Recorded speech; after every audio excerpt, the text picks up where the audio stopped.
अधिष्ठाच्या रोजच्या शेड्यूलप्रमाणे ती बाहेर गायांची वाट बघत बसली होती. पण जाता जाता तिला आमच्या कॉलनीतले गुरु आजोबा भेटले, जे तिला आदिशक्ती म्हणतात.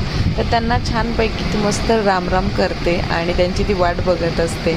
नंतर मग मामासोबत छानपैकी मागे लागून लागून एक चक्कर घेऊन आली गाडीवर. इथे हे एक आजोबा आहेत किंवा ते काका आहेत की जे पहिले सायकलवर अगरबत्ती विकायला यायचे, आता ते गाडीवर विकायला येतात. मग नंतर दीदी आलेली होती, रियाची मम्मी, माझी बहीण मोठी सगळ्यात. आम्ही छानपैकी मग बाहेर जेवायला गेलो, चायनीज खाल्लं, सगळ्यांनी छानपैकी एन्जॉय केलं ते फूड. मग फोटोज काढले आणि रात्री छानपैकी आईस्क्रीमचा आस्वाद घेतला. सगळ्यांनी खूप दिवसानंतर असं एकत्ररित्या बसून आम्ही आईस्क्रीम खाणार होतो.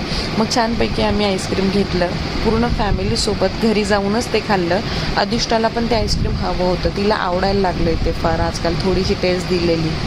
रात्री लेट सगळे एकत्र बसलो आणि आईस्क्रीम खाल्लं आणि असा संपवला दिवस. Thanks for watching.